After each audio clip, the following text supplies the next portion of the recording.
میں فیصلہ نہ کر سکا کہ اس کے لہجے میں کوئی قابل شک بات ہے یا نہیں۔ میں نے مزید کچھ کہے بغیر گاڑی آگے بڑھا دی۔ کچھ دیر بعد میں نے چور آنکھوں سے عقبی آئینہ دیکھا، وہ دونوں آپس میں کچھ خسر پھسر کر رہی تھی۔ میرا دل دھک دھک کرنے لگا۔ میرا پول کھل چکا ہے، اب میری کھیر نہیں۔ میں کیا کروں؟ کیا گاڑی یہیں چھوڑ کر فرار ہو جاؤں؟ کچھ دیر سوچنے کے بعد میں نے مزید تصدیق تک انتظار کا فیصلہ کیا۔ ہو سکتا ہے میرے دل کا چور مجھے اندیشوں میں مبتلا کر رہا ہو سکتا ہے میری پیشانی پر جھکی چھجے دار چوٹی کی وجہ سے وہ مجھے ٹھیک طرح دیکھ ہی نہ سکی ہوں۔ تانوں بھاگو پنڈا رات معلوم ہونا ہی چاہیے۔ پریتو بھابی کی بات نے مجھے سوچ سے چونکا دیا۔ میرے ذہن میں ایک بار پھر شک لہرایا، یہ عورت کیا مجھ سے چوہے بلی کا کھیل کھیل رہی ہے؟ میں نے اس کے لہجے میں طنز تلاش کرنا چاہا، لیکن یقین کی حد تک نہیں پہنچ پایا۔ اس کے استفسار یا طنز پر کوئی جواب دینا مجبوری تھی۔ جی مینوں اس علاقے دے راہ دا نہیں پتا، میں اتھے دا نہیں ہاں۔ سردار جوگندر ہونا نال فرید کوٹ تو اتھے آیا ہاں۔ پھر انہاں نوں بھاگو پنڈ دی راہ کتوں خبر ہونی ہے سردارنی جی؟ جسبی حسب عادت گفتگو میں مداخلت کیے بغیر نہ رہ سکی۔ پھر وہ مجھ سے مخاطب ہوئی، تسی خیال نہ گڈی چلاؤ، اس علاقے میں سور پھردے رہندے نے، اچانک گڈی دے سامنے آ جاندے نے۔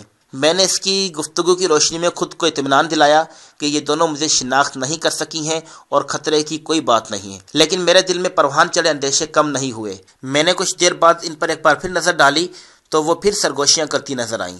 اتفاق سے عین اس وقت جسی کی نظر عقبی آئینے پر پڑی۔ وہ مسکرائی، بس جی ہن اپڑن والے ہیں اور سامنے والی گلی دے بعد والی گلی وچ موڑ لینا۔ میں نے کچھ کہے بغیر اس کی ہدایت پر عمل کیا۔ اب ہم جس گلی میں آگے بڑھ رہے تھے وہ میرے لیے اجنبی نہیں تھی۔ ظہیر اور میں اسی راستے سے فرار ہوئے تھے، لیکن اس وقت پیدل اور افراتفری کا شکار ہونے کی وجہ سے ہمیں اندازہ نہیں ہوا تھا کہ یہ گلی گہرے کھڈوں سے بھری پڑی ہے۔ گاڑی کو آگے بڑھاتے ہوئے بار بار زوردار جھٹکے لگ رہے تھے۔ ہم بکرم سنگھ کی حویلی پہنچنے والے تھے۔ جہاں تک میرا اندازہ تھا وہاں تک پہنچنے کا یہی ایک راستہ تھا۔ لگ بھگ 100 گز بعد ایک موڑ گھوم کر ہم منزل پر پہنچ گئے۔ میں نے گاڑی حویلی کے پھاٹک کے سامنے روک دی، لیکن اترنے کے بجائے اسٹیئرنگ کے پیچھے بیٹھا رہا۔ گاڑی کا انجن بدستور گھر گھر کر رہا تھا۔ حویلی کے پھاٹک کے اوپر بنی چوکی پر تعینات 2 نالی شاٹ گن لیے مسلح کارندہ گاڑی رکتے ہی چوکنا ہو گیا تھا۔ پریتو نے آواز لگا کر اسے پھاٹک کھولنے کا حکم دیا۔ میں منتظر تھا، لیکن دونوں خواتین گاڑی سے اترنے کے موڈ میں نظر نہیں آ رہی تھی۔ میری سمجھ میں نہیں آ رہا تھا کہ انہیں کیسے دفع ہونے کو کہوں۔ میں اسی کشمکش میں تھا کہ حویلی کا پھاٹک چوپٹ کھل گیا۔ شاٹ گن بردار چوکیدار شاید پہلے سے منتظر تھا۔ گڈی حویلی اندر لے چلو، پریتو نے کہا۔ میں نے اس کے لہجے میں تحکم تلاش کرنا چاہا، لیکن اس نے فوراً ہی بات آگے بڑھائی۔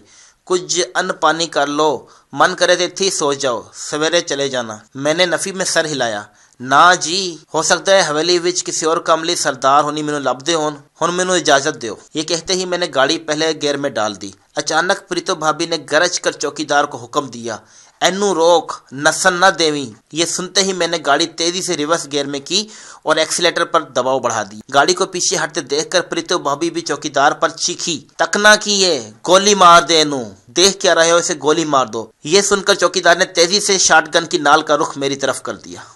دوستو، ہماری ویڈیو کو لائک کرنا اور چینل کو سبسکرائب کرنا مت بھولیے گا۔ ملتے ہیں انشاءاللہ جلدی ایک نئی ویڈیو کے ساتھ، تب تک کے لیے اپنا خیال رکھیے گا۔ اللہ حافظ۔